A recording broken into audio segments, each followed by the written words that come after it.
warning before you listen. This epic is not for children, nor for the faint of heart. We retell the ancient Greek myths as they were born, unfiltered, unsoftened. Scenes of violence, curses, betrayals, and a hunger for power that shows no mercy. Given the many conflicting versions of the Titan War, the events have been rebuilt to complete the missing pieces. Here, we tell the myth as it was meant to be told. Sources and references are listed in the episode description. Chapter 11. From the Titan War, Clash of Weapons and the Fall of Time, the return of the lightning when Zeus returned with an army from hell. The sky above Olympus was dead, silent as a wound that refused to heal, and the siblings stood at the edge, not waiting for a name nor a form, but for something their hearts knew was coming. Hades said nothing. Poseidon bit his lip until it bled. Hera lifted her eyes skyward but dared not cry. Metis stood like a shadow searching for its sun. Hestia clutched the flame close to her chest, reading the silence as if it were a prophecy. Then the wind changed. The scent of the earth turned to fire.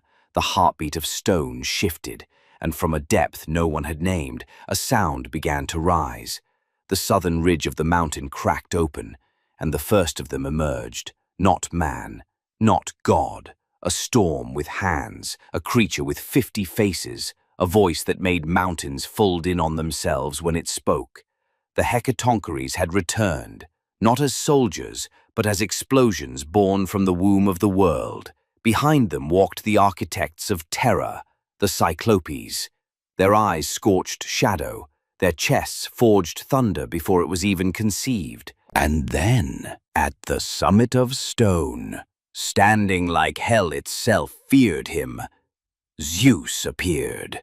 His body torn, yet no one saw weakness. His hair whipped in a flame only gods could see. His eyes did not look at them. They looked through them, as if he had returned from a world with no name, to create a new one. Poseidon stepped forward. He said nothing, but he knelt. Hera looked upon him, and a tear fell, not out of sorrow, but as an admission, something greater than love, something dangerously close to fear. Hades frowned, then said quietly, "You were late, but you've brought something we've never known before." Hestia held the flame tighter and whispered, "He's back, but he is not the same." Zeus descended in a single step, and the mountain moved with him. He stood before them and spoke, not with a voice, but with the eruption of a volcano made of will.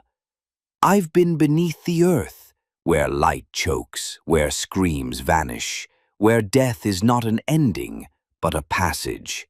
And I've returned, but not as I was. From this day on, we are not children of fear, nor heirs of regret. We are gods, and these are not monsters. They are my army."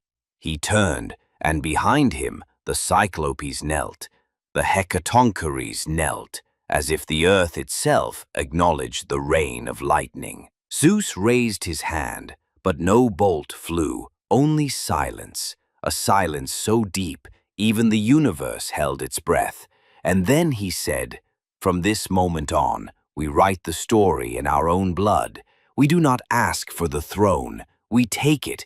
We do not negotiate with the sun, we forge a new dawn."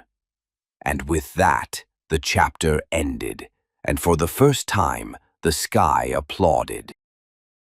This chapter of the epic has come to an end, but remember, what you've just heard is not a record of facts, but the echo of a myth, a story born from the imagination of the ancients, etched into the long memory of humankind.